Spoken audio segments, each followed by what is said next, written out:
Bien. Buenos días a todas y todos. Entonces, vamos a dar comienzo formal entonces al seminario de hoy, que está siendo grabado. Es para mí un gustazo enorme presentar hoy a nuestro expositor, que es el doctor Jorge Fernández Nielo. El doctor Fernández Nielo es licenciado en física por la Universidad de Buenos Aires. Realizó un doctorado en la Universidad Ludwig Maximilian en Múnich, en Alemania, en ciencias naturales. Posteriormente, durante la realización de su doctorado estuvo estrechamente vinculado con la Comisión Nacional de Energía Atómica, en la cual se desempeñó durante muchísimos años haciendo una larga trayectoria en investigación, en particular en iones pesados, en el acelerador TANDAR. Paulatinamente se fue incorporando también a la Universidad Nacional de San Martín, donde donde desempeñó tareas como secretario académico y posteriormente como decano del Instituto de Ingeniería e Investigación Ambiental, donde también, por supuesto, es profesor de la casa en la Escuela de Ciencia y Tecnología. No sé, Jorge, si olvido algo de tu extensa trayectoria, traté de reducirlo muy, muy brevemente. Si querés comentar algo más, adelante. Perfecto, no, todo bien, gracias. Bueno, Jorge, entonces, adelante, todo tu tiempo para tu charla. Muchísimas gracias por la exposición. Bueno, muchas gracias. Entonces, empezamos. Sí. Perdón, Jorge, una cosita, disculpa que interrumpa. Les pido, por favor, a todos los participantes, si son tan amables, si pueden apagar sus cámaras y micrófonos. Salvo Jorge, que es el único que mantiene su cámara prendida, así tenemos mejor ancho de banda. Muchísimas gracias y disculpa, Jorge, la interrupción. Bueno, Roberto, sí. Yo tengo el WhatsApp abierto, si pasa algo para que me avises. ¿Cómo no? Cualquier cosa te comento por WhatsApp. Gracias. Dale, de acuerdo. Entonces, esta es una foto de nuestra galaxia. Yo no sé si muchos de ustedes tuvieron la oportunidad de ver, en particular aquellos que hacen trabajos de campo, es decir, cuando van a lugares que no son muy luminosos como nuestra ciudad, y más o menos ubicado a la mitad del radio terrestre respecto del centro de nuestra galaxia, está desde hace unos 4.600 millones de años. Se encuentra uno de estos puntitos, es el Sol, nuestro sistema solar. Como todas las otras estrellas, el Sol se formó a partir de nubes interestelares de gas. Estas nubes eran esencialmente moléculas de hidrógeno y polvo que fueron colapsando gravitacionalmente. El colapso, primero ocurrió un colapso muy, muy rápido a lo largo de los polos, y las fuerzas centrífugas existentes hacían que se retrasase el colapso en el sentido del ecuador, es decir, se forma un disco giratorio. Y así, de esa manera, en un proceso que demoró alrededor de 50 millones de años, empezó a formarse nuestro protosistema solar. Lo que es importante acá es que todos los elementos químicos, la distribución de elementos químicos que están en nuestro sistema solar, provienen de la explosión de una única supernova y la eyección del material que esa explosión produjo, y se calcula que esa supernova era unas 25 veces más grande que nuestro Sol, una supernova de segunda generación, es decir, una estrella que ya había explotado una vez. Y de esa manera, todos los elementos químicos existentes en nuestro sistema solar, como dije recién, provienen de ese evento. A mediados como ustedes saben, hace unos 150 años, a mediados del siglo XIX, Mendeleev, un químico ruso, ordenó a todos los elementos conocidos en esa época en una tabla en donde las similitudes de sus propiedades estaban encolumnadas y las organizó el sistema periódico siguiendo un orden creciente en pesos atómicos. Ahora bien, en la formación de nuestro sistema solar, insisto, con los ingredientes de esa supernova que explotó, es lo mismo que cuando, qué sé yo, cuando un albañil tiene que construir un hormigón, una mezcla para un hormigón, pone 6 baldes de arena, uno de cemento y uno de cal. Entonces siempre está esa proporción en el hormigón, 6 de cemento, 1 de arena y 1 de cal. O cuando uno construye, uno cocina una torta, pone, qué sé yo, 2 tazas de harina y 1 de azúcar, y se conserva esa proporción, 2 de harina y 1 de azúcar. Eso es exactamente lo que pasó en nuestro sistema solar. La proporción de elementos, ya sea harina y azúcar en el caso del cocinero, o arena, cemento y cal en el caso del albañil, es el que formó o distribuyó toda la tabla periódica de nuestro sistema solar. Pero durante la formación de los planetas, primero a partir de protoplanetas que fueron también agrupándose con el material remanente de la formación del Sol, se definió una línea de congelamiento, que es la distancia a la cual la temperatura del Sol es 150 grados Kelvin, de modo que los que están fuera de esa línea de congelamiento, es decir, los planetas que están a distancias cuya temperatura es menor que 150 grados Kelvin, tienen una cierta estructura, son planetas gaseosos, son planetas grandes formados por hielos volátiles y gases, y los planetas internos, los que están dentro de esta línea de congelamiento, son planetas ricos en compuestos más pesados, silicio, hierro y otros compuestos pesados. Y dentro de esta línea de congelamiento está la Tierra. Los planetas internos son Mercurio, Venus, Tierra y Marte, y los planetas externos son los 4 restantes, Júpiter, Urano, Saturno y Neptuno.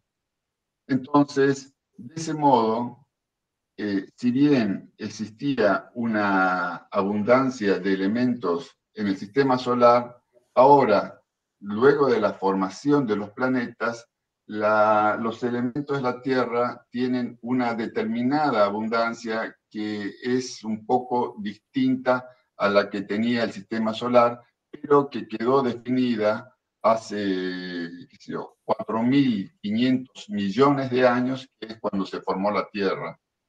Y de esta manera, esta es una representación de la tabla periódica de elementos de Mendeleev, pero en donde el tamaño de los casilleros indica o quiere y trata de indicar la importancia de los elementos en la Tierra. Tenemos mucho hidrógeno, carbono y oxígeno. Después también hay nitrógeno, boro, cloro, aluminio, hierro y así sucesivamente. Y esta determinada distribución de los elementos es la que fija nuestro planeta, nuestra Tierra. Ahora bien, el elemento más liviano es el hidrógeno, formado, como ustedes saben, por un protón y un electrón. Esta partícula se llama protio, es un hidrógeno. Pero también se encuentran otros elementos que contienen un solo protón y el electrón, que el núcleo está acompañado por un neutrón, y esos son los deuterios. Fíjense, aquí tendría 2 partículas en el núcleo, un neutrón y un protón. El neutrón no tiene carga, entonces todo esto sigue siendo eléctricamente neutro. O puedo poner 2 neutrones y un protón, y esta partícula se llama tritio. Nuevamente tengo un protón, un electrón, es decir, esto es eléctricamente neutro, aunque la masa difiere de las anteriores. Entonces, los neutrones son partículas de masa similar a la del protón, pero sin carga, y variar el número de neutrones en el núcleo hace que el elemento sea virtualmente indistinguible desde el punto de vista químico. Esa fue la lectura que hizo el que descubrió los isótopos, que fue un químico llamado Soddy en 1913. Fue luego, en la década del 20, premio Nobel. Ahora, sin embargo, si bien esto prácticamente tienen comportamientos químicos iguales, la masa del elemento se ve afectada. Es decir, los isótopos entonces se identifican por su masa, que es el número total de protones y neutrones que hay en los núcleos. Entonces, a grandes rasgos, la afirmación de Soddy acerca de que las propiedades químicas de los isótopos eran prácticamente iguales, eso es cierto. Sin embargo, hay pequeñas diferencias que aparecen debido a la disparidad de la masa. Por ejemplo, seguimos nosotros en el hidrógeno. Tanto el protio como el deuterio, es decir, que tiene un protón y un neutrón, son partículas estables. El tritio, sin embargo, aquella partícula que tenía 2 neutrones y un protón, es inestable. Es decir, luego de un cierto tiempo decae convirtiéndose en otra partícula. El agua formada por este hidrógeno, fíjense, tienen tanto temperatura de fusión, temperatura de ebullición y densidad diferentes. En el caso del agua formada por el protio, la temperatura de fusión es 0 grados centígrados, pero a medida de que aumento el número de neutrones en el núcleo, la temperatura de fusión aumenta. Lo mismo pasa con la temperatura de ebullición. La temperatura de ebullición del deuterio es levemente superior a la del protio, a la temperatura de ebullición del agua formada por protio, y lo mismo la temperatura de ebullición del agua formada por tritio es también un poco mayor. La densidad del agua formada por deuterio es mayor que la densidad del agua formada por tritio, por protio, y también la densidad del agua formada por tritio es mayor que las dos anteriores.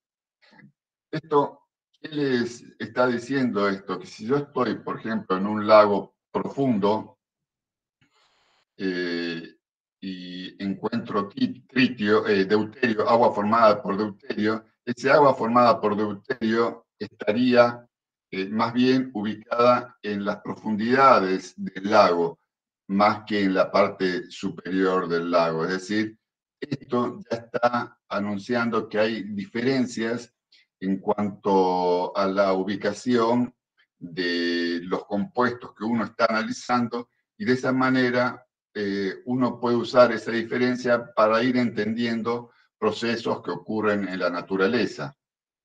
Vamos a otro ejemplo. El carbono, el elemento carbono. Carbono es un elemento que tiene 6 eléctricos, cuando está eléctricamente neutro, tiene 6 electrones y por ende tiene 6 protones. Siempre el número de electrones, para que sea eléctricamente neutro, debe igualar a la cantidad de protones. Ahora bien, dentro del núcleo, los protones, si yo pongo muchos protones juntos, como tienen carga positiva los protones, ellos se repelen debido a la fuerza electrostática, Y justamente quienes impiden que aparezca esa repulsión son estos neutrones que a través de la fuerza nuclear existente entre neutrones y protones, que es de carácter atractiva, balancean la repulsión de los protones. Es decir, el sistema acá nuclear tiene que estar en equilibrio. La repulsión debida a la fuerza electrostática de los protones tiene que ser igual a la atracción debida a la presencia de los neutrones. Y este balance de las dos fuerzas determina que en algunos casos los núcleos sean estables en el tiempo debido al equilibrio de estas fuerzas, mientras que en otros casos son inestables. Veamos, el carbono puede venir siempre tiene 6 protones, pero puede venir con 6 neutrones y es el carbono, se llama carbono 12 porque la suma de los protones y neutrones es igual a 12, pero también puede encontrarse con 7 neutrones. Este carbono, en donde el núcleo tiene 7 neutrones, se llama carbono 13, la suma es 13. O puedo también tener un carbono en donde el núcleo, en vez de tener 7 neutrones, tenga 8 neutrones. Y aquí sería carbono 14, la suma 6 más 8, 14. Ahora, estos tres elementos carbonos son químicamente casi idénticos. Ahora, ¿cuál es el más abundante? ¿Son todos los núcleos estables? ¿Cuánto tardan en desintegrarse? Bueno, estas son las preguntas que se hace uno en la física nuclear. Y los que se desintegran, su desintegración están caracterizadas por un periodo que es relacionado con la vida media, que es el tiempo que tarda en disminuir el número de núcleos presentes a la mitad de su valor. Es decir, ¿cuánto tiempo tardo yo en pasar de tener 100 núcleos de tal material a tener 50? El tiempo ese transcurrido me da una idea de la vida media del núcleo en cuestión. Y la desintegración de ese nucleido formará otro nucleido, otra partícula. Por ejemplo, el carbono 14 no es estable. Los otros dos que había mencionado antes, el carbono 12 y el carbono 13, eran los únicos isótopos del carbono que son estables. El carbono 14 no es estable y luego de una cierta vida media, del orden de 5.730 años, la cantidad de carbono 14 presente en un determinado material o muestra decae a la mitad. Luego de otra vida media decaerá a la mitad de la mitad, es decir, la cuarta parte, otra vida media a la octava parte y así sucesivamente.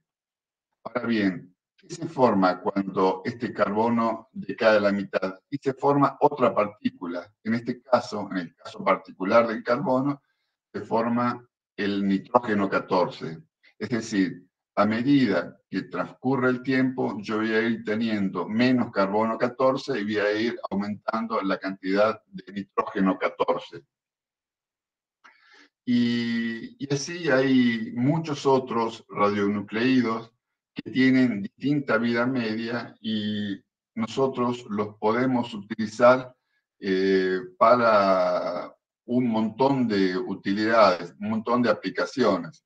Por ejemplo, el tritio, recuerdan, el hidrógeno 3, la vida media del tritio es 12 años y poquito más. Y esto se utiliza mucho para, en particular, caracterizar aguas subterráneas. Después, el berilio tiene 2 isótopos, uno de vida media de algunos días, que es el berilio 7, otro, el berilio 10, tiene vida media de 1.400.000 años, 1,4 mega años. Fíjense, la vida media puede ser tan corta como fracciones de segundos o de milisegundos hasta miles de millones de años. El carbono 14, estaba el ejemplo 5.730 años. El potasio tiene un isótopo que es el potasio 40, que tiene 1.000 millones de años, 1.250 millones de años. El rubidio, 49.000 millones de años. El plomo, 210, 22 años. Y todos sirven para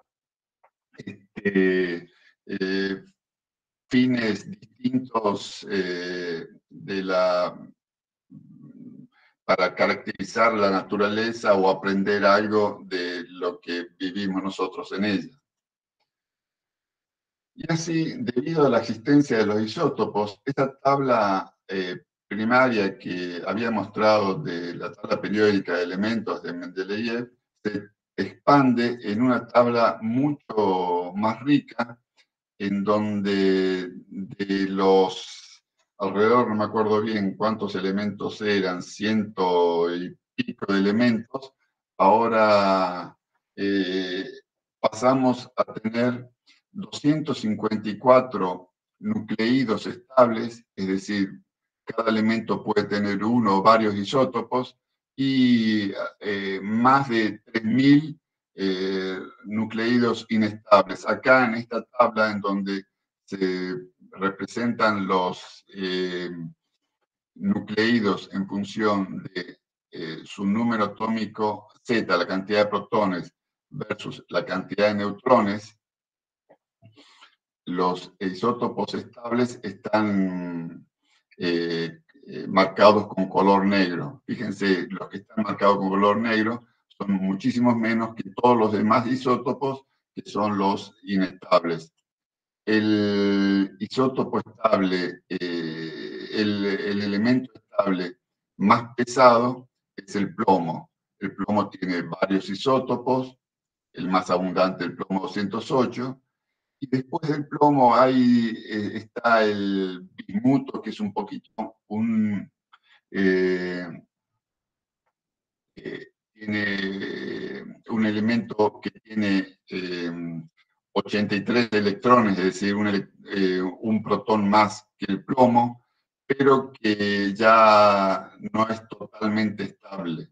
Y también más arriba están el uranio y el torio, que también no son totalmente estables como el plomo 208, que es el elemento más pesado que existe. Esta línea verde está representando la línea que dice que la cantidad de neutrones es igual a la cantidad de protones.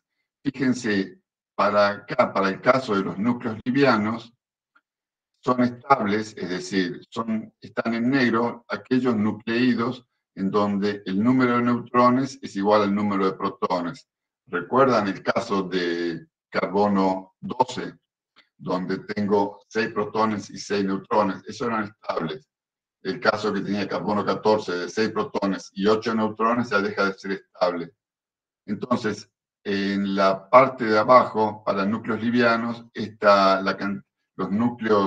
los isótopos estables se aproximan bastante bien por una recta 45 grados, pero a medida que los elementos son más pesados, se va apartando de esa línea de 45 grados, es decir, para que sean estables son núcleos que tienen muchos más neutrones que protones. La cantidad de neutrones para que sean estables es muy superior a la cantidad de protones. En el caso, por ejemplo, de plomo 208, la cantidad de protones es 82, pero la cantidad de neutrones es 126. Y acá, sacando una foto más grande de esa tabla que mostré recién, está el caso del carbono. El carbono es este que está acá, puede tener carbono 8, 9, 10, 11, es decir, los distintos isótopos del carbono. Yo había mencionado únicamente estos 3, el carbono 12, carbono 13, carbono 14, y los numeritos que aparecen acá abajo, 98,9, 1,1 y nada acá, es la abundancia de estos isótopos. Es decir, de cada 100 elementos carbono que hay, 98,9 son carbono 12 y 1 y pico son carbono 13. El carbono 14 es inestable, es decir, tiene una vida media de 5.730 años. Entonces, la Tierra, como dije antes al principio, tiene una edad de unos 4.500 millones de años. Existen algunos nucleídos, habíamos visto el potasio, y tienen una edad comparable con la edad de una vida media comparable con la edad de la Tierra. La vida media del potasio 40 es 1.200 millones de años. Es comparable con la edad de la Tierra. Es decir, potasio 40 que aparecieron cuando se creó la Tierra siguen todavía en nuestro planeta. Y esos radionucleídos se llaman primordiales, están desde que se creó la Tierra. Y el potasio, por ejemplo, participa, es un elemento que es bastante fundamental para la vida, ya que participan muchos de los procesos fundamentales de nuestra existencia. De hecho, por ejemplo, una banana tiene 600 miligramos de potasio, es decir, de estos tres elementos tiene 600 miligramos y algo de esa cantidad de potasio, 0,06 miligramos, corresponden a este potasio que no es estable, que se desintegra, que es radioactivo. Hay otros núcleos primordiales, radionucleídos primordiales, por ejemplo, el uranio y el torio.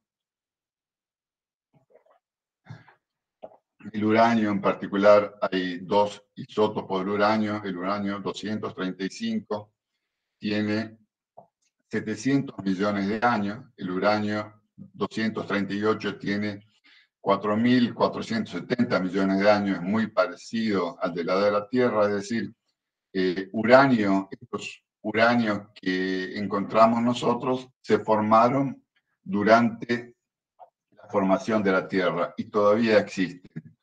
El torio también, el torio 132 tiene una vida media de 14.000 millones de años y está presente desde que se formó la Tierra. Entonces, la ventaja de tener estos elementos nos permite a nosotros tener un reloj, una cierta sincronización para estudiar un montón de procesos que suceden a nuestro alrededor. Ahora bien, eso eran los radionucleídos de vida media larga. El carbono 14, por ejemplo, que es un radionucleído de 5.000 años de vida media, obviamente ese no puede estar desde que se formó la Tierra, porque después de 4.000 millones de años, todos los carbonos 14 que nacieron con la Tierra ya desaparecieron. ¿Cómo se forman los radionucleídos de vida media corta? Bueno, y esos se forman a partir de la interacción de radiación cósmica sobre nuestro planeta. Nosotros estamos siendo constantemente bombardeados por partículas muy, muy energéticas que se originan ya sea en el Sol y provocan lo que se llama radiación cósmica solar o afuera de nuestro sistema solar, que es radiación cósmica galáctica, una radiación cósmica más energética con partículas de más energía que la que tiene el Sol. Y esas partículas, esa radiación, excitan y además ionizan las moléculas del aire, generan colisiones entre los componentes de la atmósfera y así generan nuevos elementos y algunos de ellos tienen vida media corta, como el caso del carbono 14. Ahora voy a explicar un poquito con más precisión eso. Y también dan origen a ionización del aire, pudiendo verse como muestra esta foto con las auroras. Esta es una aurora boreal.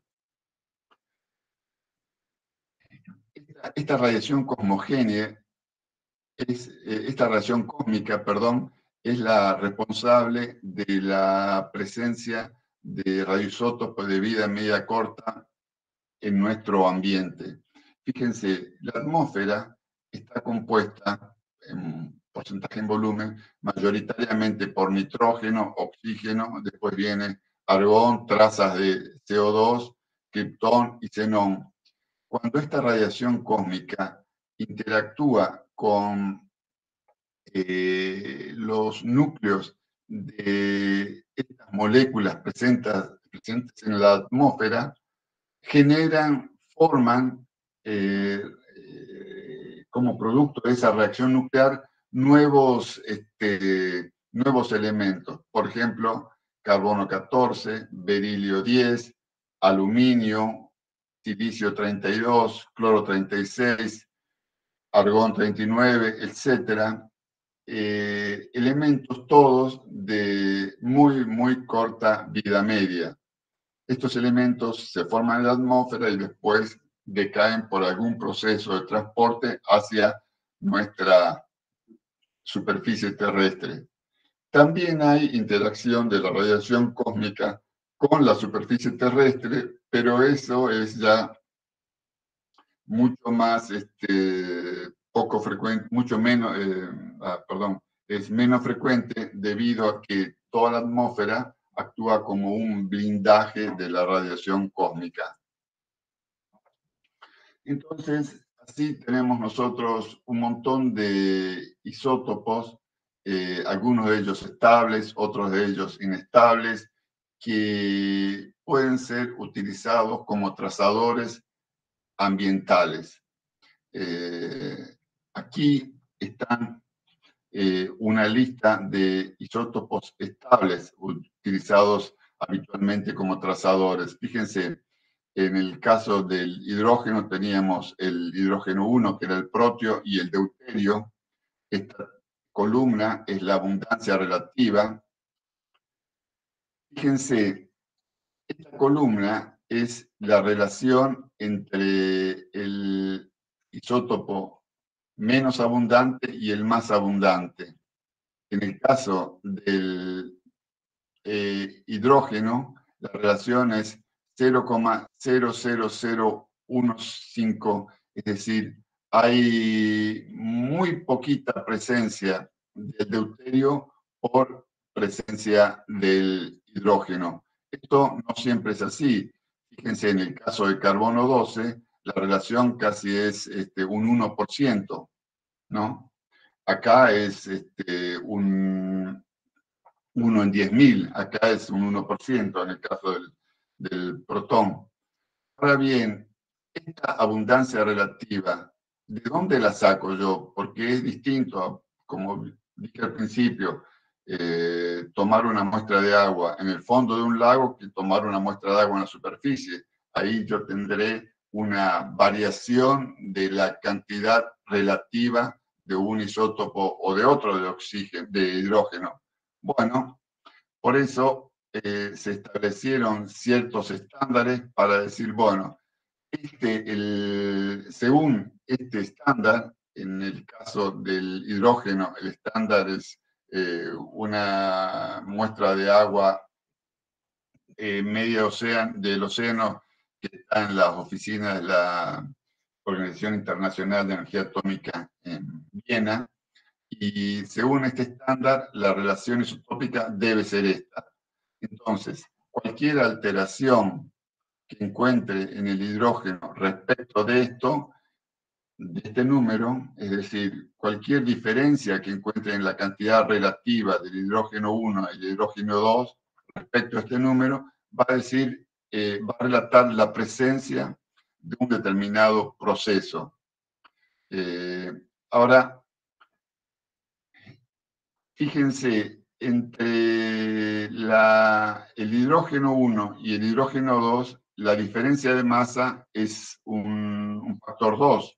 Es decir, hay una diferencia relativa del 100%. En cambio, entre por ejemplo, azufre 32 y azufre 33, si yo quiero estudiar algo, la diferencia de masa es mucho menor. Es decir,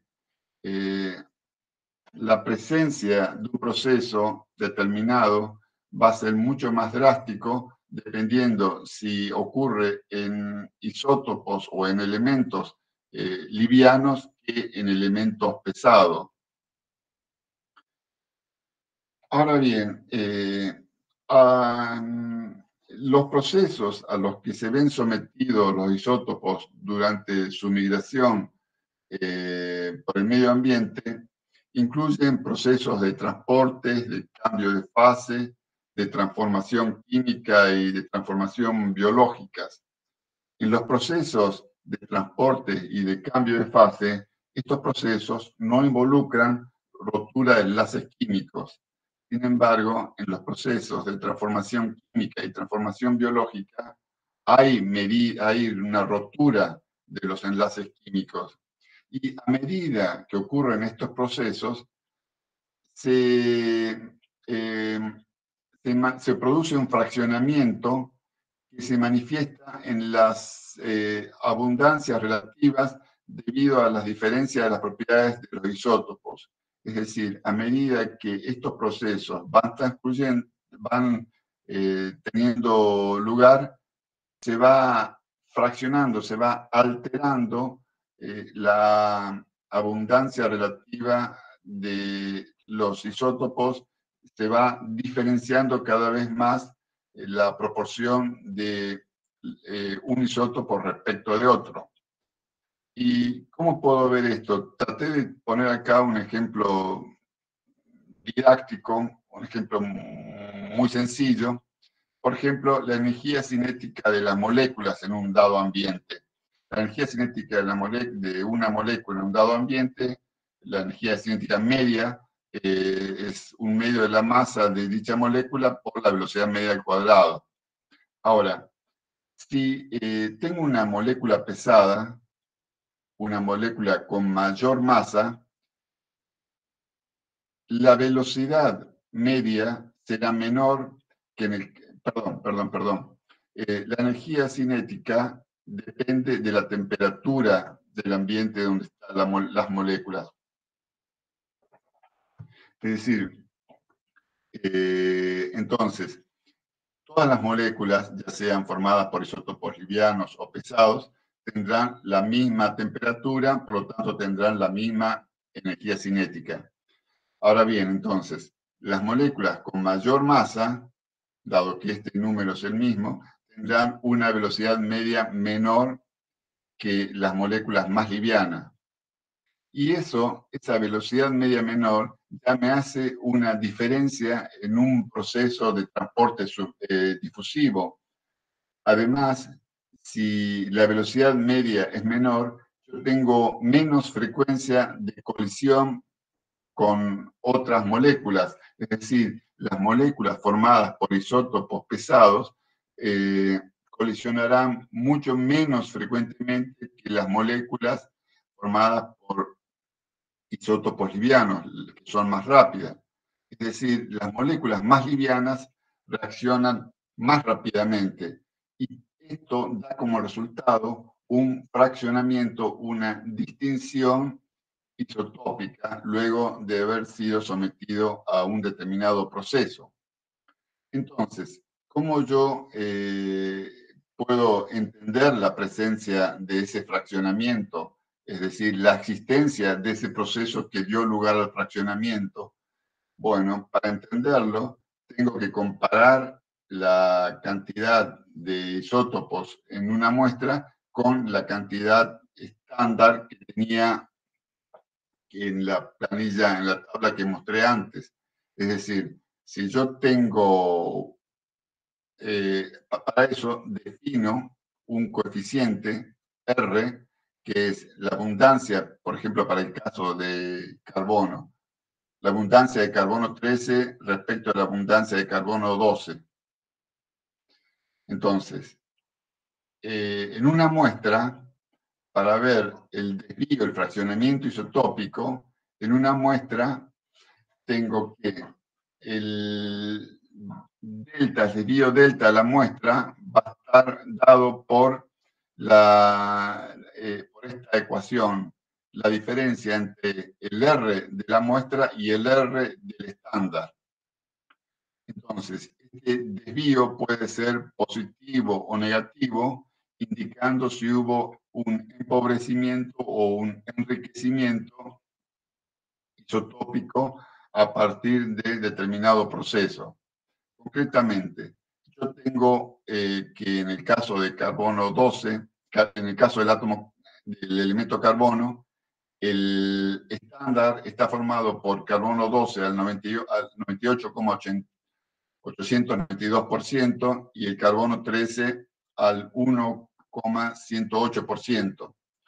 Si yo tengo un elemento en donde la cantidad de carbono 13 es 1,106%, quiere decir que acá hubo un proceso en donde hubo un empobrecimiento de carbono 13. Es decir, el delta es negativo y el carbono 13, luego de este proceso, salió empobrecido. Puede haber procesos en donde este delta es positivo, hubo un enriquecimiento del determinado isótopo. Y justamente este es el lenguaje que nosotros tenemos que entender. ¿Qué es lo que pasó? ¿Cuál es el proceso que dio lugar a esta variación de la cantidad, de la abundancia relativa de los isótopos? Entender ese lenguaje no es común porque estas cantidades son muy, muy, muy pequeñas. No es un lenguaje que aparezca claramente en los procesos naturales, sino está bastante disimulado en el ruido de los procesos. Por eso es que no es un grito con el cual nos está hablando los isótopos, nos están hablando nosotros, sino apenas nos están susurrando y a partir de ese susurro tenemos nosotros que entender qué es lo que pasa, lo que está pasando en la naturaleza. Y ahí nosotros, paso yo a la segunda parte de esta charla, que es explicar algunas aplicaciones de estos isótopos a distintas esferas de la Tierra. ¿Cuáles son estas esferas? Una de ellas es la litosfera, que es la parte sólida externa a la Tierra y está formada por la corteza y la zona superior del manto. Esta puede ser litosfera ya sea continental o oceánica. Otra esfera es la atmósfera, que es la cobertura gaseosa de la Tierra que rodea a nuestro planeta y está retenida al mismo por efecto de la atracción gravitatoria. Y la atmósfera hizo posible que allí se genere la vida en nuestro planeta, se desarrolle la vida. Una forma de caracterizar la atmósfera, la más frecuente, es en función de la altura, de la variación de temperatura con la altura. La hidrosfera es la tercera esfera, está constituida por el agua líquida de la superficie, océanos, ríos, lagos, el agua bajo tierra, las aguas subterráneas, el vapor de agua, el agua presente en la biosfera, y permite la interacción entre la biosfera, la atmósfera y la litosfera a partir del flujo de agua, junto con el cual se transporta energía y otros compuestos bioquímicos. Y finalmente, el componente biológico de todas las esferas de la Tierra es la biosfera. aquí están todos en esta esfera están todos los organismos vivos y la materia orgánica, y se producen todas las funciones biológicas, incluyendo fotosíntesis, respiración, descomposición, fijación de nitrógeno, y obviamente para realizar todos estos procesos, la biosfera intercambia materia y energía tanto con la litosfera, la atmósfera y la hidrosfera. Ahora bien, adicionalmente a esta esfera, el descubrimiento de la radioactividad hacia fines del siglo XIX determinó el inicio de otra era que estuvo marcada fuertemente por el desarrollo de tecnologías nucleares y sus aplicaciones. Estas esferas alteraron sustancialmente las relaciones isotópicas en los ambientes de estas cuatro esferas, dando origen a lo que se denomina tecnosfera. A continuación, detallaré algunos ejemplos que se realizaron en estas esferas.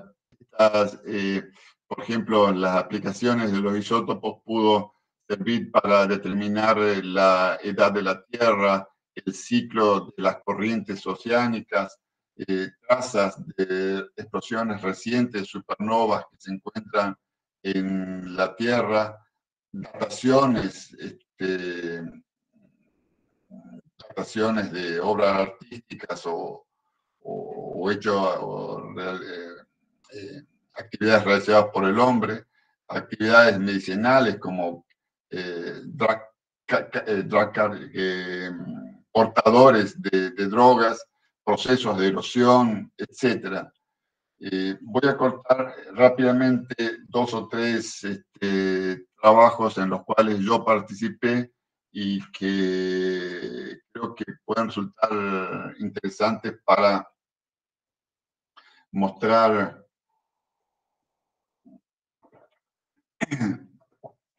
la aplicabilidad, la fortaleza de estos métodos, del método de trazabilidad a partir de los isótopos. Creo que el ejemplo más importante de un proceso fisiológico durante el cual ocurre el fraccionamiento isotópico es el asociado a la fijación del carbono atmosférico a una forma orgánica durante la fotosíntesis. Y ahí tenemos que saber que los azúcares formados en las plantas tienen una cantidad de carbono 13 que es menor que la cantidad de carbono 13 presente en el dióxido de carbono atmosférico.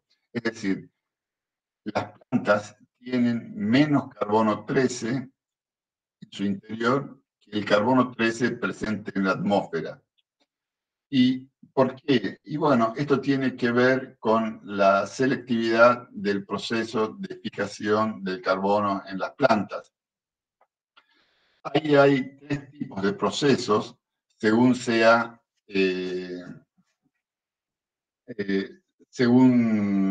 la vía metabólica catalizada por las distintas enzimas que están en las plantas. Un proceso, las plantas más comunes, tienen una vía fotosintética que comprende una serie de procesos conocidos como el ciclo de Calvin, cuyo primer producto es la fijación del carbono, del dióxido de carbono atmosférico, en un compuesto de carbono que contiene 3 carbones, por eso se llama C3.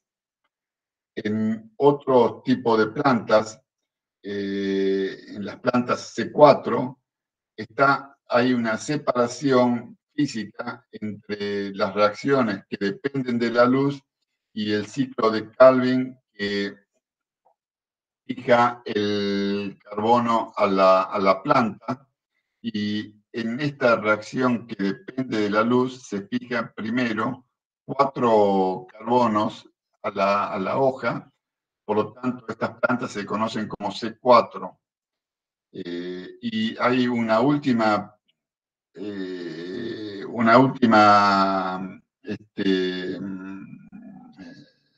tipo de plantas que son las plantas CAM, en donde también hay una separación física entre la fotorrespiración y la fotosíntesis, donde la fotorrespiración sucede esencialmente de noche, fija también 4 carbonos a las plantas.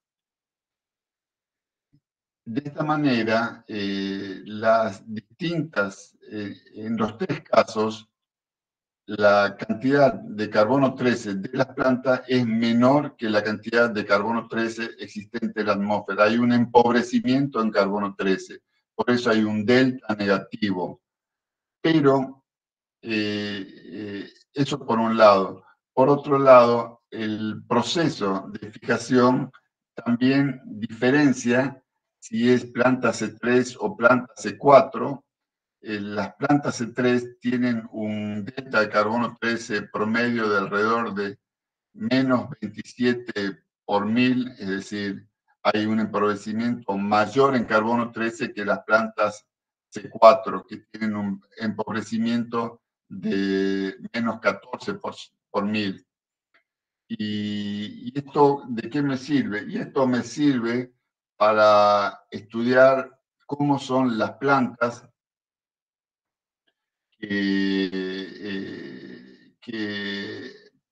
cómo son las plantas que uno encuentra en la naturaleza y puede servir para estudiar migración de poblaciones, es decir, a partir del consumo de determinadas plantas, en particular el maíz, que es una planta típica C4, migración de aves, información sobre niveles tróficos, control de adulteraciones de alimentos.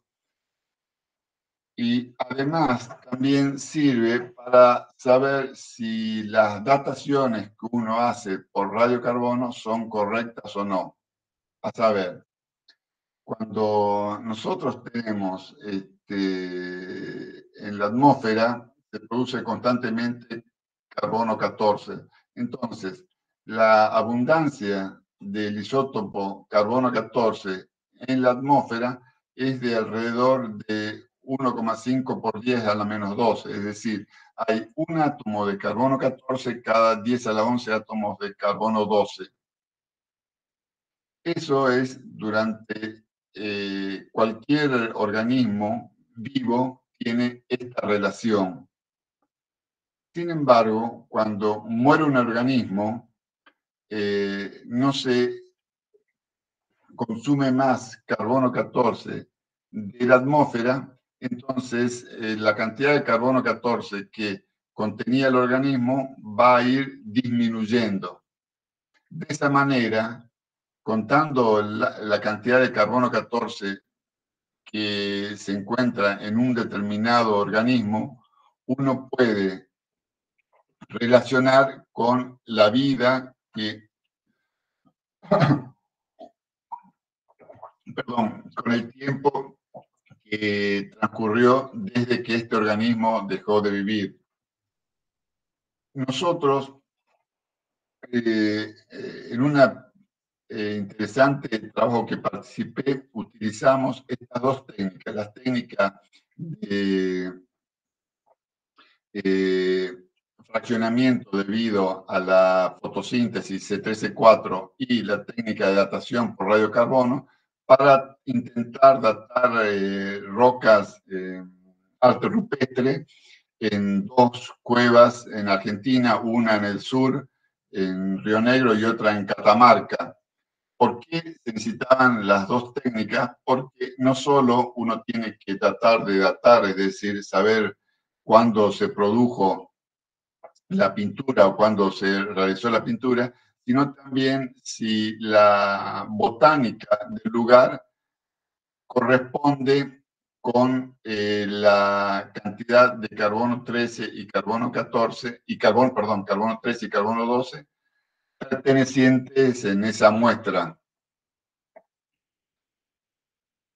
También uno puede estudiar combinaciones de cosas que ocurren en la atmósfera, en la biosfera, y nosotros hicimos eso utilizando el iodo 129 como trazador ambiental.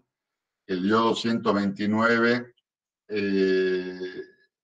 por un lado, se produce a través de la interacción de la radiación cósmica con la atmósfera, pero la mayor cantidad existente ahora es debido a la tecnología nuclear. Por un lado, a ensayos nucleares atmosféricos que hubo en la década del 60 y a plantas de reprocesamiento nuclear. Nosotros estudiamos la presencia de yodo 129 en tiroides bovinas en distintos lugares, a distintas latitudes de Argentina y en distintas épocas del año. Y fíjense, de alguna manera el yodo 129 va a la atmósfera, de la atmósfera por lluvia es atraída a las pasturas, es depositada en las pasturas, y el ganado come estos pastos y después va a parar a la tiroides. El punto es averiguar cuál es la fuente de yodo 129 que se encuentra en tiroides en estas latitudes.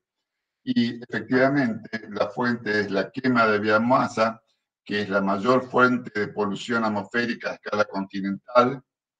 El 90% del yodo se pierde durante la combustión. ¿Y de dónde viene esta quema de biomasa? Y esta quema de biomasa pudo identificarse que viene a partir de los focos de incendio que ocurren en Brasil. Efectivamente, estos focos de incendio fueron los que en noviembre, corresponde a noviembre del 2012, ocurrieron en el norte de Brasil, y luego a través de retrotrayectorias de los vientos calculadas por el programa High Split, uno puede ver cómo es el transporte de lo producido en la quema de pasturas hacia nuestro país, en particular cuando estamos estudiando el caso de, este ejemplo presenta el caso de Posadas. Y ahí vemos que efectivamente la cantidad de yodo 129 encontrado a distintas latitudes corresponde muy bien con un gradiente de deposición según la latitud, por una parte, es decir, claramente que viene del norte de la región de nuestro continente, subcontinente, y también tiene que ver con la mayor o menor presencia en determinados meses del año. Es decir, en verano ocurre mucho más que en invierno.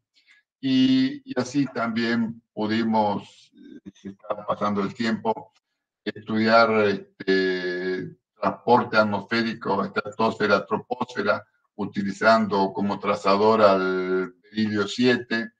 Este estudio fue hecho colectando diariamente 9 estaciones de muestreo, 7 a distintas latitudes en América y 2 en Nueva Zelanda durante 2005-2016, y encontramos cómo es el transporte que ocurre entre la estratosfera y la troposfera, es decir, la tropopausa, si bien es una zona muy, muy que define recintos muy estancos de estratosfera o troposfera, presenta ciertos rompimientos en donde se filtra ese aire que viene, que se produce de arriba, y hay corrimientos de este rompimiento en verano e invierno, y eso puede ser, esa correlación puede ser bastante bien detectada a partir del estudio de este isótopo. Y voy rápido porque ya veo que me queda poco tiempo. También hemos estudiado la producción de radioisótopos en meteoritos, en particular en 2 meteoritos, uno encontrado en Río Cuarto, un meteorito rocoso, y otro encontrado en Campo del Cielo, un meteorito ferroso. Y estos estudios nos permite a nosotros identificar cuál es el radio preatmosférico del meteorito, la masa preatmosférica, o también datación de sedimentos utilizando plomo 210. Este es un trabajo, uno de los primeros trabajos que hicimos con Gustavo Curuchet, en donde caracterizamos la historia de los contaminantes en una región cercana al puerto de La Plata, y la presencia relacionamos la presencia de ciertos contaminantes como cromo y otros elementos pesados en función del tiempo, cómo fueron volcándose al ambiente. Y todo eso, todos esos trabajos han sido posibles debido a la mejora en las técnicas de separación química, de purificación y en los nuevos conocimientos acerca de los procesos de fraccionamientos de isótopos. Y no quiero dejar yo de mencionar entonces la técnica en la cual estuve trabajando en los últimos años, que es la técnica de espectrometría de masa con aceleradores de partículas AMS, que permite encontrar radioisótopos con sensibilidades muy, muy bajas, del orden de 1 en 10 a la 12 o 10 a la 15, es decir, encontrar, por ejemplo, un átomo de carbono 14 en 1.000.000 billones de átomos de carbono 12. Y bueno, en fin, lo que yo quería contarles es que mediante débiles señales que producen los átomos, la Tierra nos ha abierto muchos de sus secretos. Entonces, nosotros tenemos que tratar de entender los procesos y de dónde vienen esas señales para entender a los mismos. Y todo esto ha sido posible gracias al descubrimiento y estudio del núcleo atómico. Los isótopos, a través de su mayor o menor presencia, nos brindan una cantidad enorme de información. Interpretar esa información, es decir, descifrar el idioma con el cual nos hablan los isótopos, es una tarea realmente muy enriquecedora y extremadamente multidisciplinaria. La correcta interpretación de estos signos, de estas huellas, necesita de un entrelazamiento de todas las ciencias naturales. Desde hace un siglo se ha venido experimentando con la naturaleza para lograr entender el lenguaje isotópico, un lenguaje que no es fácil de descifrar incluso cuando está claramente expuesto. Y esto es lo que nosotros estamos intentando. Muchas gracias. Esto es todo lo que traté de contarles, es un resumen de un libro que escribí con Agustín Negri, estuvo trabajando con nosotros en el 13A. Algunos de ustedes probablemente los recuerden, hasta hace unos 3, 4 años, y fue recientemente publicado en Eudeva. Y quiero agradecer para la escritura de todo esto y para todos estos trabajos la colaboración enorme que tuvimos con Agustín, de mucha gente. En particular quiero nombrar a Andrés Arasi, Daniel Bes, Patricio Carnelli y muy fundamentalmente Jorge Testoni y Susana Frenzel. Muchas gracias. Pues muchísimas gracias, Jorge, por tu presentación, que fue clarísima. Yo aprendí muchísimo, por lo menos. Creo que podemos aplaudir, agradecer con un fuerte aplauso abriendo los micrófonos.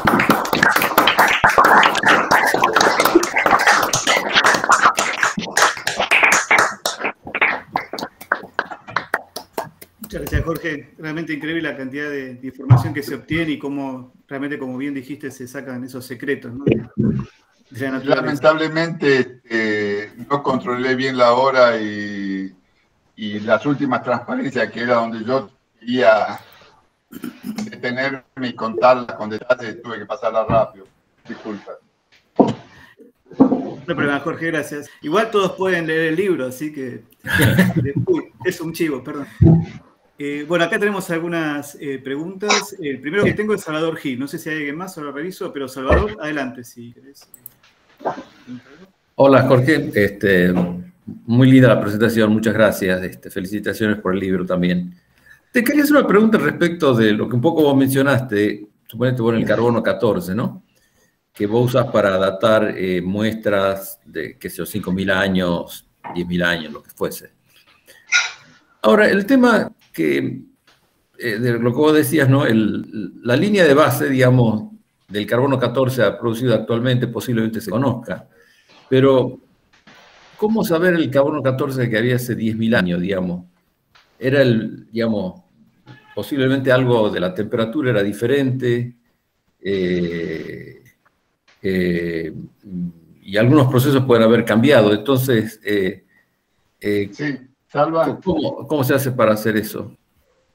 Sí, lo que pasa es que, por supuesto, tuve que recortar todo, pero se hace gracias a la dendrocronología. Es decir, ¿te acordás lo que nos enseñaron nosotros cortando los árboles y midiendo los anillos?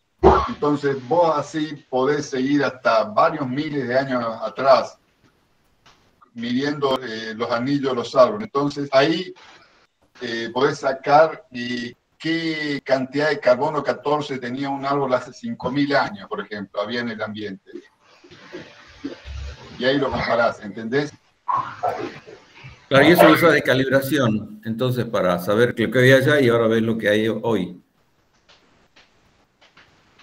¿Eso es, Jorge? Sí. Y ahora la pregunta también era, y eso dependerá del lugar, ¿no? ¿O no? ¿Cómo? El árbol ese depende, digamos, no es lo mismo que vos hayas hecho el estudio del árbol en Europa, digamos, y después estoy estudiando carbono 14 en Alaska, digamos, no sé. Sí, no, en general eso es bastante uniforme. Lo que sí, esa proporción de carbono 14 que yo dije que hay en la atmósfera, obviamente no es constante en el tiempo. Independiente, hubo en la década del 60 un pico de carbono 14 debido a las explosiones nucleares. También hubo alteración de la cantidad de carbono 14 debido a la revolución industrial. Y también, olvídate de la revolución industrial en la época de Cristóbal Colón, también año a año había variaciones de carbono 14 respecto de la actividad del Sol, porque salté muchos pasos, pero la radiación cósmica que incide sobre la Tierra y produce carbono 14 no es constante, no es siempre constante, sino está modulada por la actividad. ¿Entendés? ¿Entendés, Alba? Es decir, por eso tenés que buscar año a año la correspondencia, claro, prácticamente. Pero geográficamente uno puede tomarlo como bastante universal. Es decir, lo que hay en Groenlandia es más o menos lo mismo que hay en Nueva Zelanda. Claro. Gracias, Jorge. ¿Alguna pregunta más o comentario? Miguel Bresa, por favor.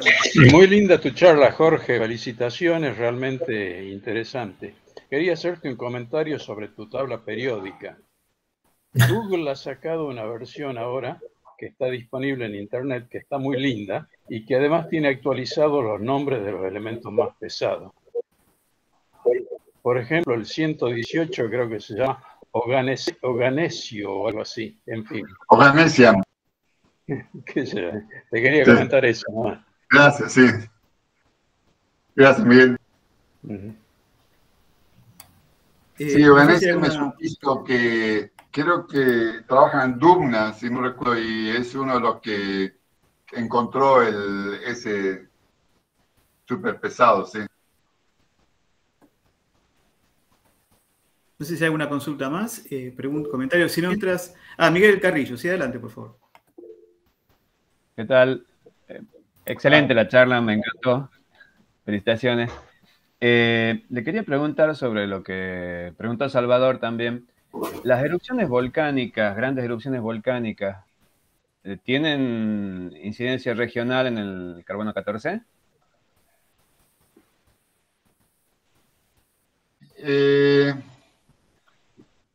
Depende cuáles. Por ejemplo,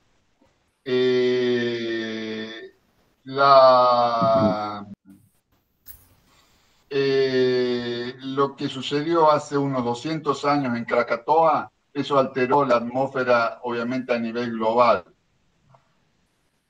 Pero a nivel regional, digamos, los árboles de la región, digamos, a nivel regional, ¿no se altera la proporción de carbono 14 en la zona cercana a la explosión? No escuché mucho al respecto. Bien. Gracias. No, al contrario, perdón. Creo que no, porque no lo escuché, pero no lo puedo asegurar.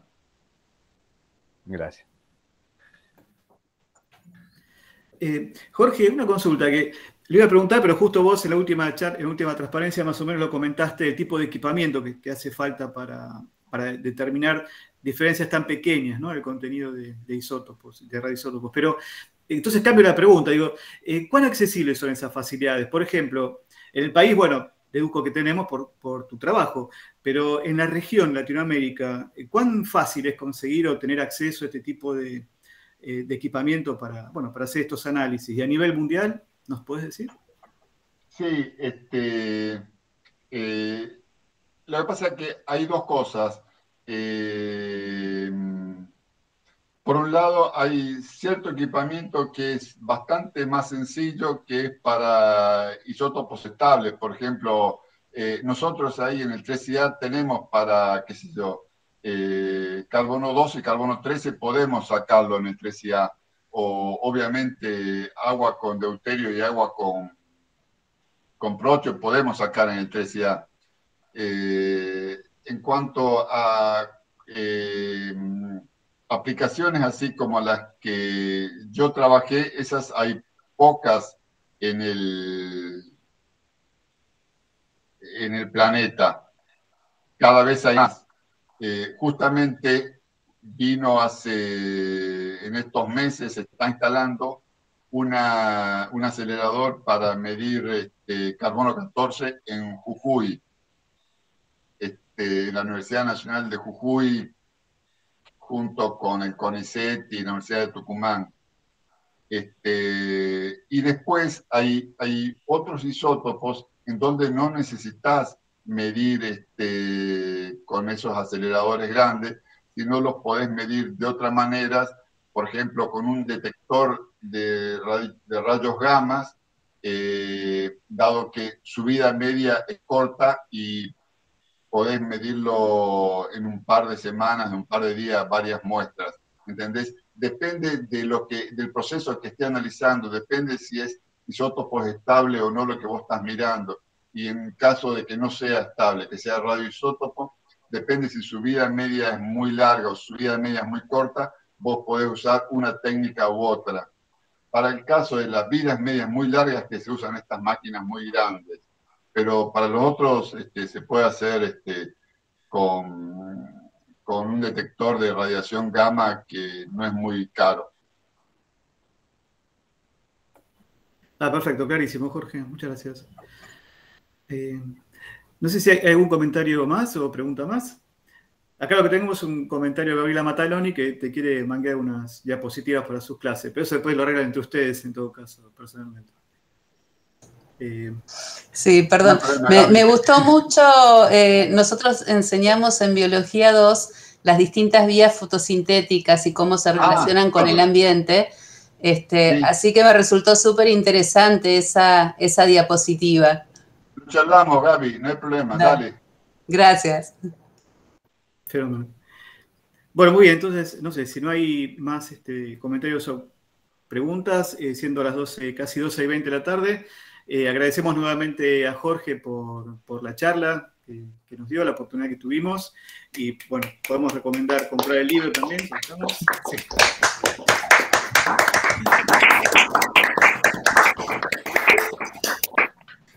Mira, acá tenés muchos agradecimientos y saludos, Jorge, después en el chat que queda. Okay. Gracias. Bueno, entonces, de nuevo, muchísimas gracias y gracias a todos ustedes por estar ahí también. Y nos queda invitarlos para ver qué viene. Entonces. Bueno. Pero no, Jorge, solamente esto, los invitamos para el próximo martes, que la expositora va a ser la autora Alejandra Rubio, a la hora de siempre, martes a las 11. Muchas gracias. Ahora sí, Jorge, si querés comentar algo. No, quería decirle a Gabriela que quedamos por WhatsApp. Dale, perfecto. Gracias. Chao.